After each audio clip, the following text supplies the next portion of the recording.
Well, hello and good evening. Hope everybody's doing well, safe, uninfected.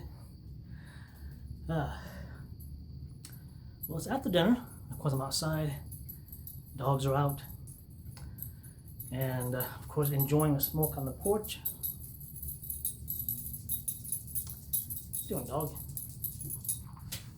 Okay, anyways, so I got Diet Coke. And yes, Diet Coke.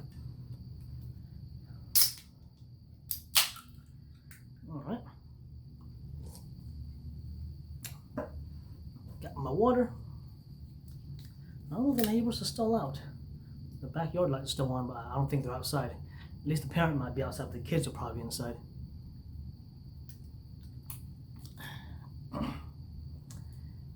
And today I got some sake. It is Nagori sake, and I don't know if you can see inside. I'm going to tip it out.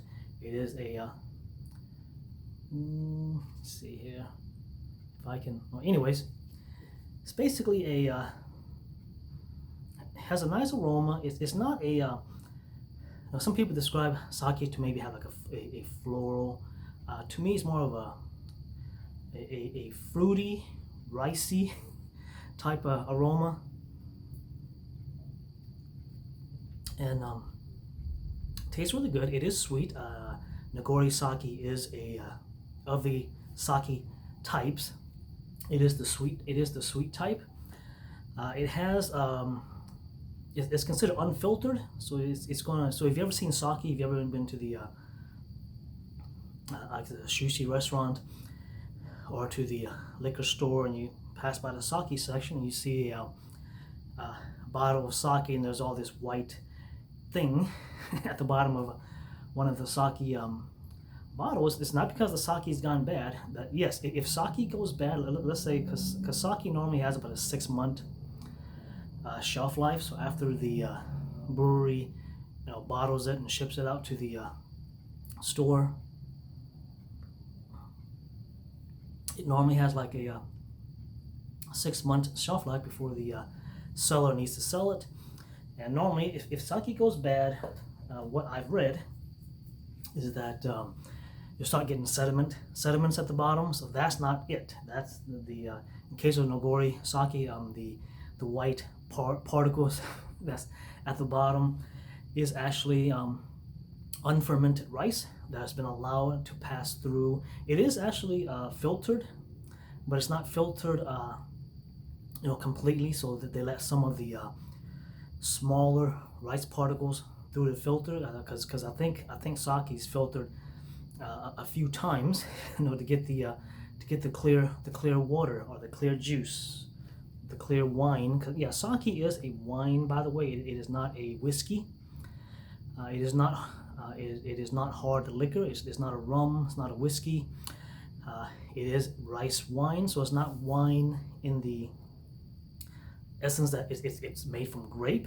It's wine that's made from rice, and it's been around for sake's been around. I guess rice wine, because China's got their own version of rice wine, and there's also rice beer. I guess soju.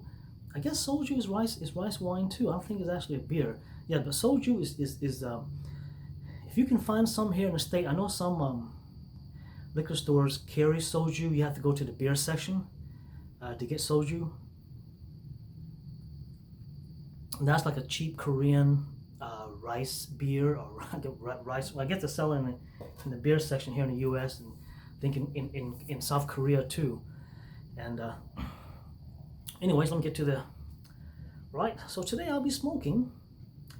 I've already had a glass of wine, by the way. So let's see yeah, Macanudo, and it is Macanudo, the regular base Macanudo cigar. It is a light cigar because I have this one, and then I bought like 10 of these, and I bought 10 of the Macanudo gold label, and I'm down to about 5 of each of the Macanudo. And with Macanudo, you really can't go wrong with their base one or the gold label. Either way, they're good. Yeah, And alcohol is a good liquor to drink while you're smoking because alcohol raises your heart rate. Caffeine, not caffeine, but nicotine, lowers your heart rate. So you're drinking the two in, and of course I'm drinking caffeine too. So I probably won't drink a whole lot of the Diet Coke until I'm done with the Nagori sake.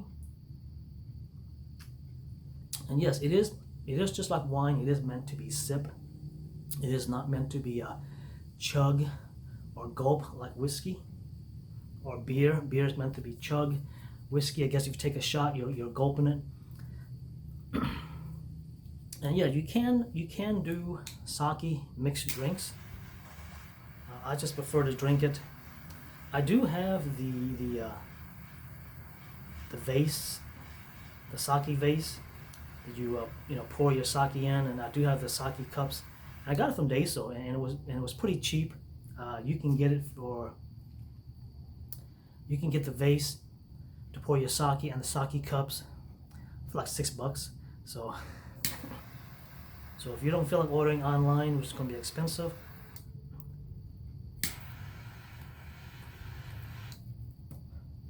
the draw is a little rough. Yeah, the draw could be smoother.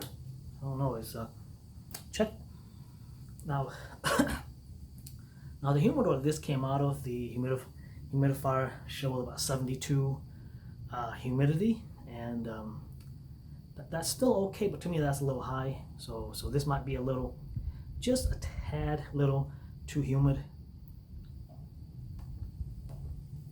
Yes, one of the drawbacks of a humid cigar is that it will have a really bad draw.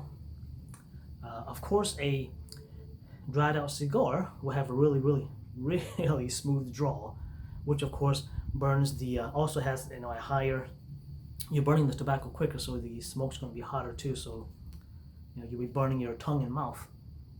So this drawbacks to both too moist and too dry. I actually prefer.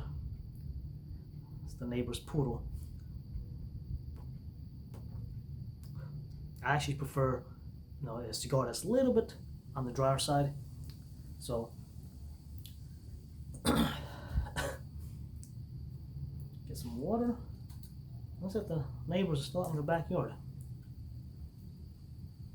Anyways,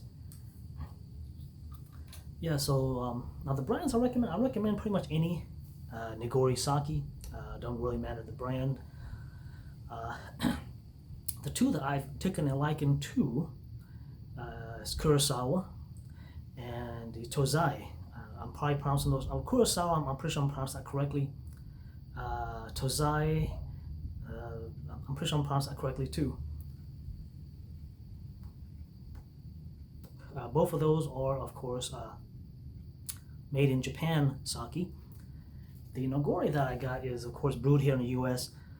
Over in California. I think most of the breweries that brew sake in the U.S. comes out of California. And yeah, now of course I'm all for buying made in the U.S. But when it comes to certain things, sake being one of them, I prefer, because sake comes from Japan originally. So I actually prefer, and it's not more expensive it's not like a whole lot more expensive. Matter of fact, it's probably around the same price as the sakes that are brewed here not here, but brewed in the U.S., specifically in California. I guess kind of like tequila. People tell me that if you buy tequila, you got to get the ones that's made in Mexico. Those are the best that they beat, because we have a lot of tequila brewers here in Texas, or at least a few of them.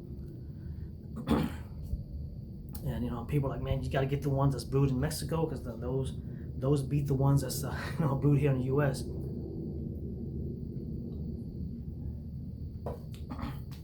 Yeah, since it is a wine, the alcohol content, normally for sake, the alcohol content is around 15%. And I remember watching the anime, what's it called,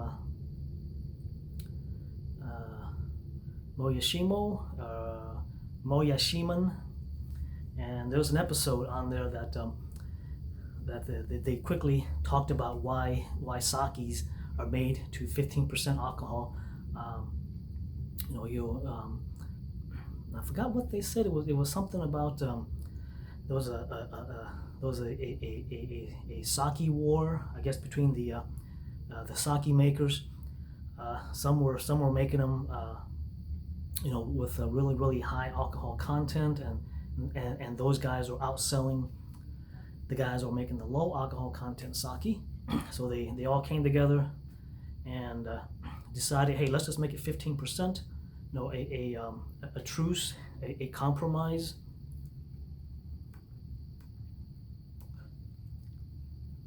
So of course that anime is out of Japan, so what they're saying is probably correct. Yeah, most sake, if you look, will be around the 15%. It could be a little bit less, could be like 14.7, somewhere around there. But you'll like the Nagori that I got is 15%. and yes, wines will have a higher alcohol content. So if you get a wine that says it's 19% alcohol, it's not the whole bottle is 19%, and it is. And when they say 19% by volume, if you pour it into a glass, that's still 19%. And I kind of had to explain that to my wife. It's like, okay, yes, the wine bottle says it's 19% by volume. So no matter which volume you pour it into, well, if you pour it into a wine glass, doesn't matter how much you pour, you're still drinking 19% alcohol.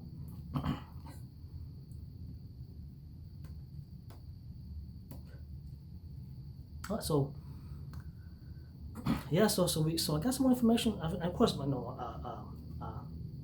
with this COVID-19 going around, even people like my mom, who's like an old lady, she's not into politics.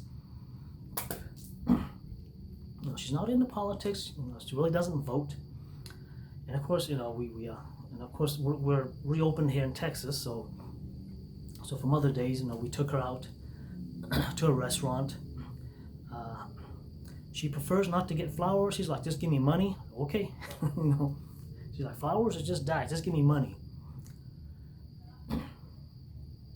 Yeah, the neighbors are still out. So if you hear people talking, it's the neighbors.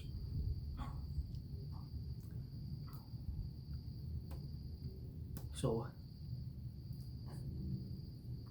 is it burning correctly? Is it burning evenly? Yes, burning. Well, I'm gonna go ahead and fix it. There you go.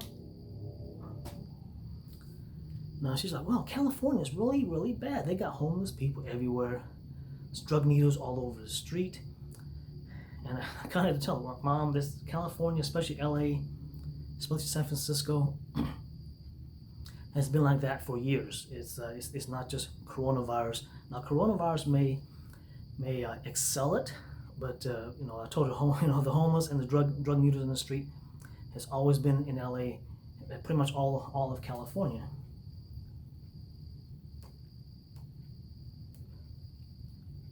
And she's like, no, it's just the coronavirus that's causing all the homeless and all the drug needles in the street. It's like, well, whatever, Mom, but I'm telling you, it's been like that long before coronavirus.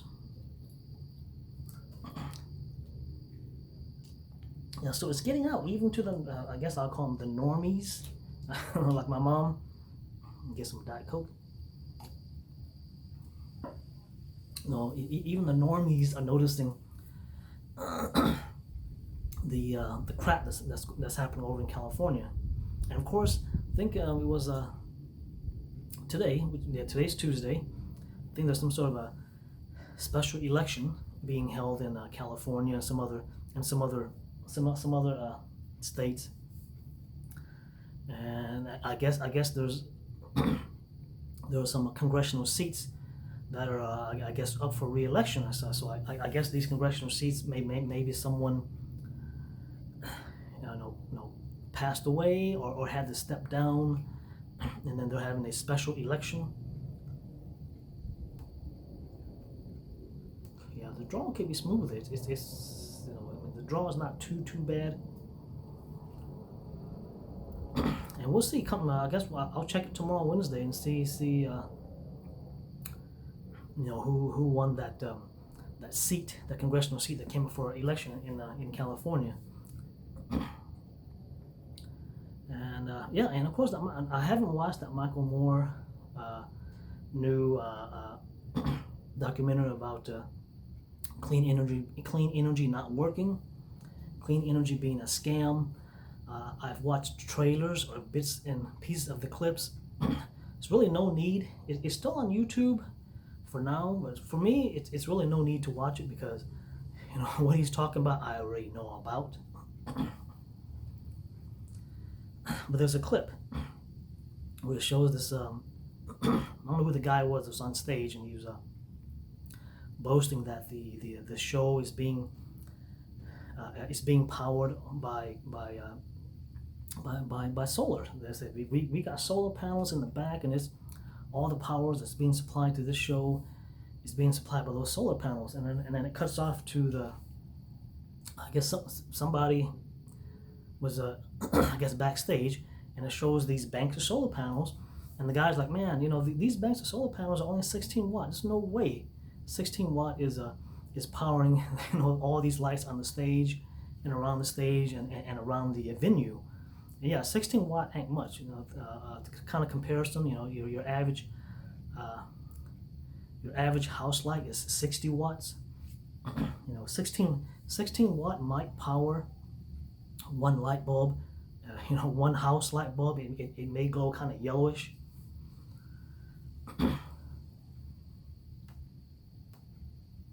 Yeah, and that's the thing. And that's the thing with solar. Same thing with Starbucks. You know, Starbucks is boasting that all of their stores are powered by solar. You know, what they did was they stuck like 3 solar panels. So what they do is they stick like 3 solar panels on the top of their stores. You know, and if you go inside, you'll see posters. You know, this Starbucks is powered by solar power. It's like, yeah, maybe that one light bulb that is powered by solar panel, but everything else is powered by coal.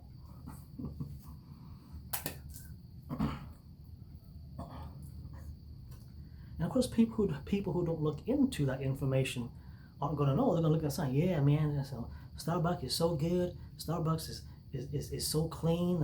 All their stores are powered by solar. Yeah. Like I said, that one light bulb, you know, is maybe getting solar power. This is not a bad. So if you like sweet, so if you're in the sweet wine and you want to try sake, try a Nagori. Yeah, if you can get past the milky, I normally shake it about 3 or 4 times. Just, you know, tip it back and forth. I don't do this, you know, just tip it back and forth. Because if you shake it like this, there's a good chance it's going to root, you know. So if you tip it back and forth, that's easier to handle. Yeah, so if the neighbors went inside, they just turn off the backyard light. Yeah, I kind of waited too. This is a little bit later than what I prefer to be outside. Because yes, cigar smoke is very, for those who don't smoke cigars, you know, cigar smoke is, to them, cigar smoke is very strong. But to us who smoke cigars, like, hey man, that's a good smelling cigar. You know, but to those who don't, you know, cigar smoke is very, very strong. It's kind of like weed. You know, if someone's smoking weed, you know, I can smell it a mile away. It's like, man, that stuff stinks. Can you put it out? No, I'm not. Okay, I'm breaking out my cigar, man. So, you know, we're gonna have weed versus a cigar smoke. Yeah, this draw is like really. All right, so we're gonna move on to the. Of course, now we got more information on that almond aubrey.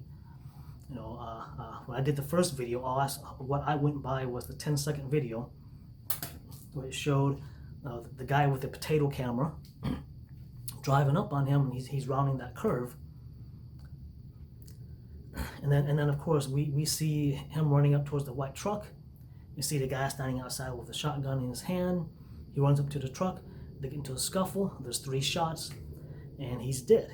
So by that, and by what his mom is saying, is that, you know, hey, he was just out jogging, and these guys rolled up on him and killed him. So I'm like, yeah, that's what it looks like. It's a guy out jogging, whether he be black, white, or whatever. These guys rolled up on him, he got into a scuffle, he got shot and killed. So yes, these guys are murderers. But now that we got more information, so and of course from what people were saying is that he wasn't just out jogging. He's now this information is kind of iffy. Some people are saying that this house that he keeps going to, because the house is under construction, has a surveillance camera inside, and and it's shown that he went there four other times at night, and he wasn't there just to hang out, drink some beer, shoot the breeze, because if you look at the video, he goes inside, he's scoping the place out, he's walking around looking for loot.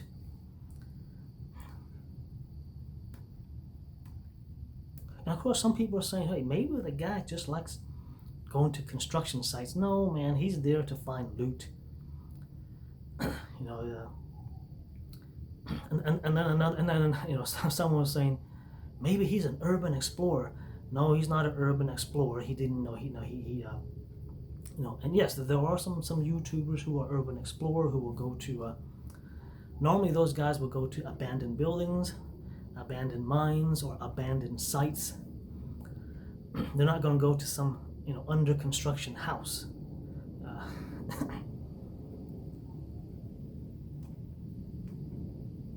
Normally the abandoned sites they go to is like a building or a site that has buildings that's been abandoned and decrepit for years, and they're there to explore and just shoot videos for you to see what you find.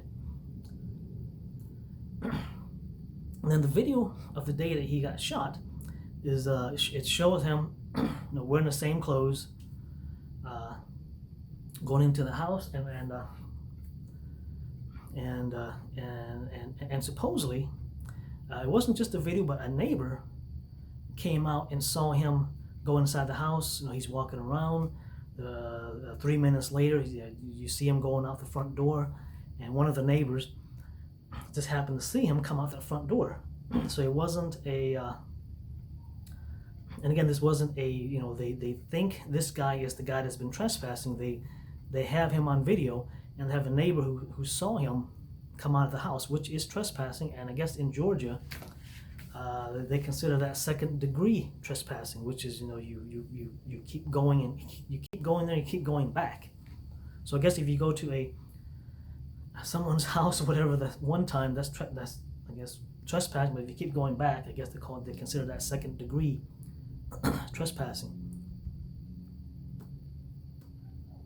Or was it if you trespass onto a construction site or a unoccupied site, that would be considered second degree trespassing? I forgot. I have to look it up again. Might be the alcohol kicking in.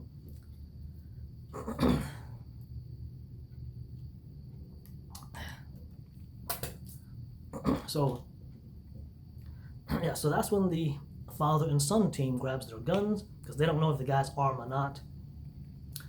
And supposedly the video of the dash cam, or the potato dash cam, supposedly there's the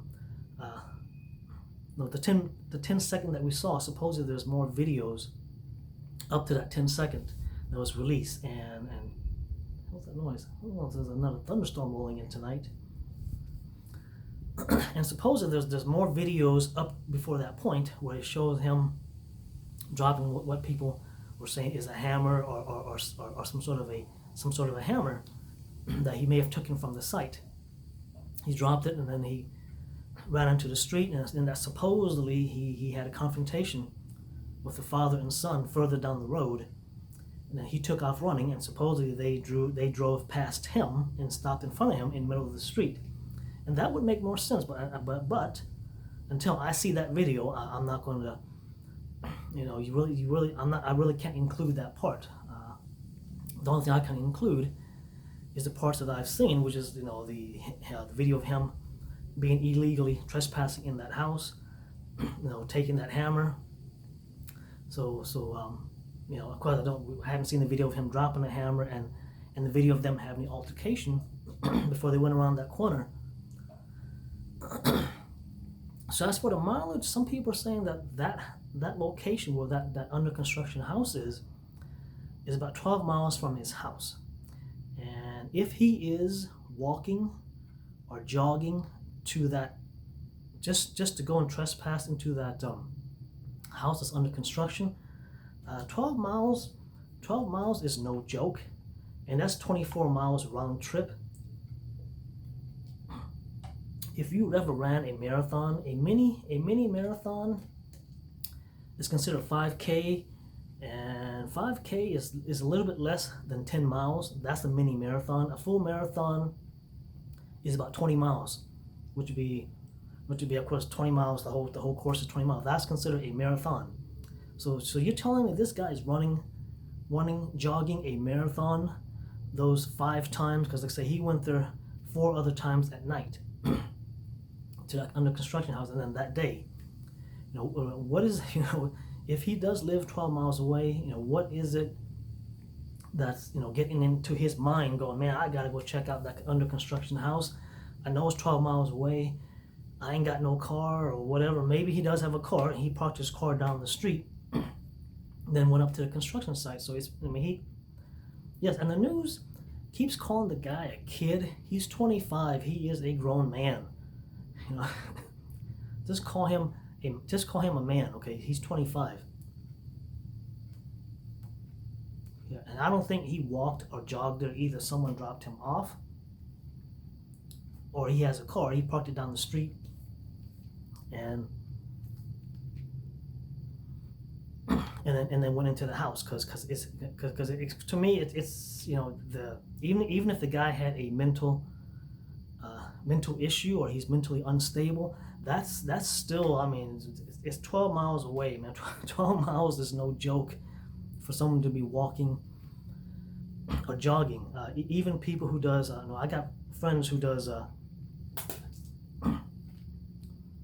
who does marathons, and or used to, but now jogging's like their hobby because they're older. But jogging's like their hobby, and they don't do 12 miles. At the most, 3 to 5 miles. That's what they'll do, and that's round trip. They'll go out, come come back home, like a 3 to 5 mile round trip. And same when I go walk my dogs, I'll do like a mile or two. That's round trip. So I'll walk my dogs out about a mile. There's a park that we walk to, and then and then we walk the dogs back, and that's about a mile walk, and that's enough for my old butt and enough for the old dogs.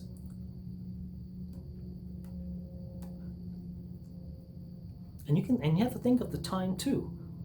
If you're gonna walk or jog 12 miles, you're looking at a good 5 hours, because a person jogging, a person jogging, a brisk jog is about 7 miles an hour. A slow jog will be about 4 to 5 miles an hour.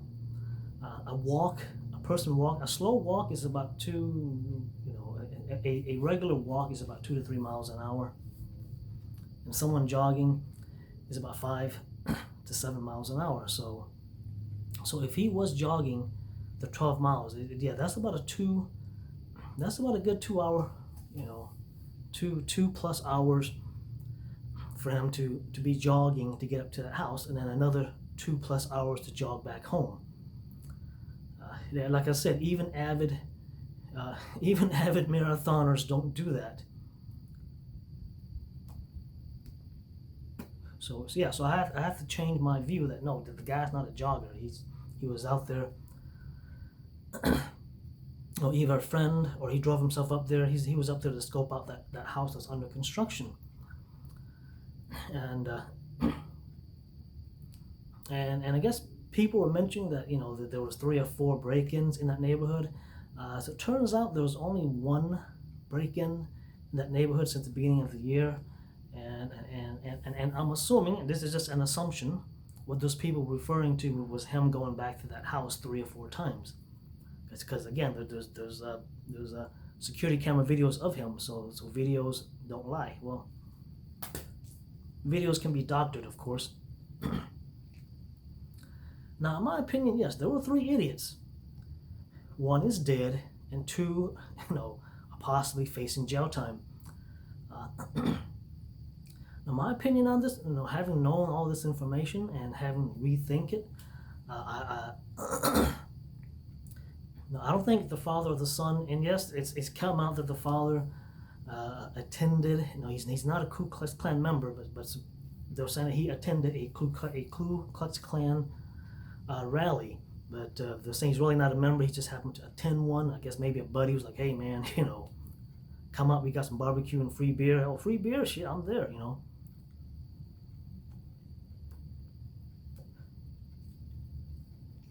But with this information, no, the father and son should not be doing any time. If they do anything because they're trying to appease the crowd, if anything, the son will probably get manslaughter. The father probably won't get anything. And even if he gets manslaughter, it would probably be 2 years, 2 years probation where he doesn't do any jail time. But he does have a manslaughter, which is of course which of course makes him a felon.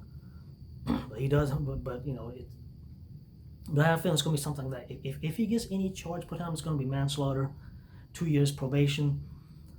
The father won't get anything, but from what I've read and from what people are saying is that they're going for murder. It's kind of like the George Zimmerman. People are saying, hey, if they went for manslaughter, or what's the other one? Unintentional. It's not one. I think it's the same thing. Unintentional.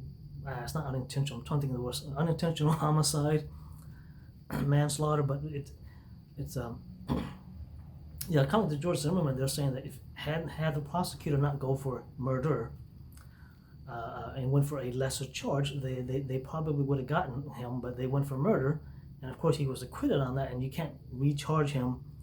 It's like, okay, we're going to try manslaughter this time. So from what people are saying is that they're going to try to go for murder, which I don't think that's going to fly either. So if they try to go for murder, then he's probably going to walk. The son, that is.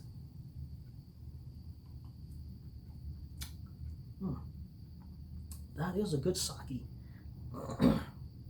It's nice and dry too. Has some Coke. And yes, sake, depending on the brand and the bottling that they do, some will come in a small little 6 ounce bottle. Some will come some will come with the typical 750 milliliter wine bottle. Other will come in those big liter size bottles, or liter and a half size. Well, I guess it's a liter, because 750 milliliters, of course, about 250 milliliters less than a liter. But yeah, it looks like it's about a good the Nagori bottle that I bought. It looks like it's about a good liter and a half size. And this, the alcohol store that I went to, the liquor store that I went to, they didn't have any other Nagori. They only had that one that size. So I was like, okay, screw it,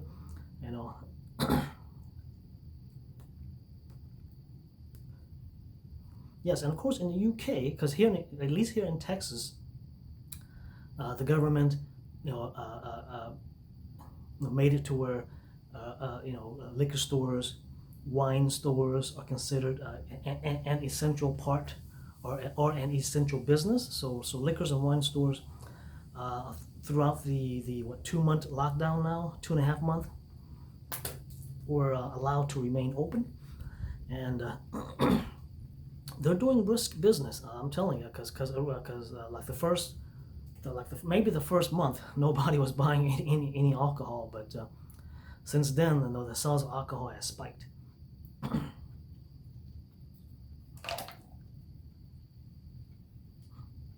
Okay, well, I'll end it on that. I don't think. Yeah, in this case, like I said, it's a loss of both case. My opinion is they shouldn't have of course, of course they saw the guy trespassing, so of course that's why they grabbed their guns.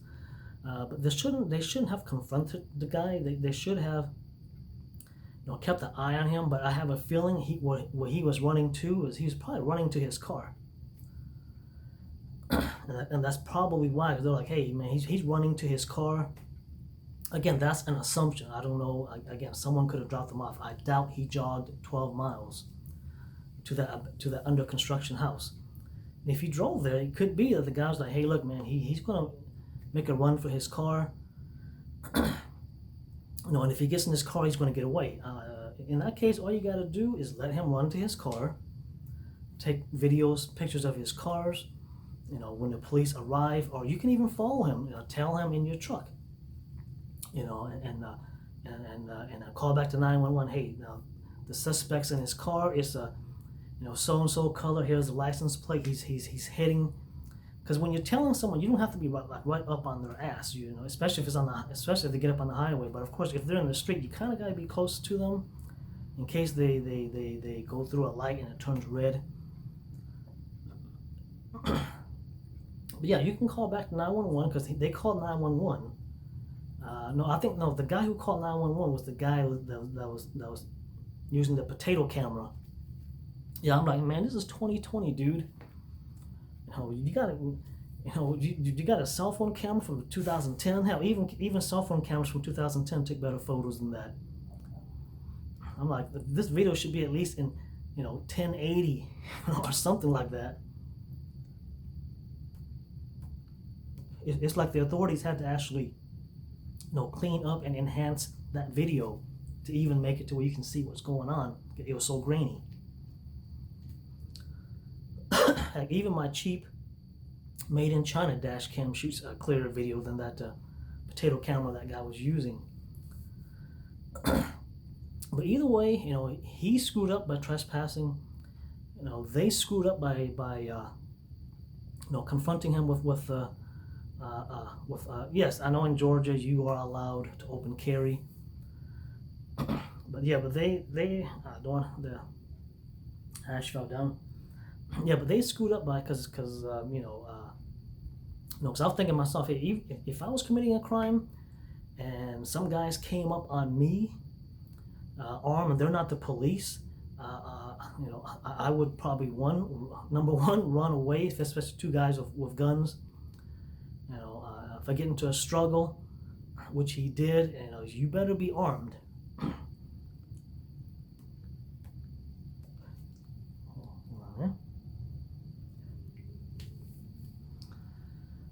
But at this point, I'm sort of neutral. Like I was saying, the guy should have kept running. And yes, if they're going to shoot him in the back, at least leave some evidence of what happened to you. Because if you ever watch any of those crime stories, they're saying if you can leave some evidence. If the police shows up and and they find bullet holes, in your back, and they find out, hey, that McMichael's guy was the one that shot him. At that point, yes, they're definitely going to arrest him because you normally, even for a fleeing suspect, shooting someone in the back, even for police, a lot of times they'll get police in trouble.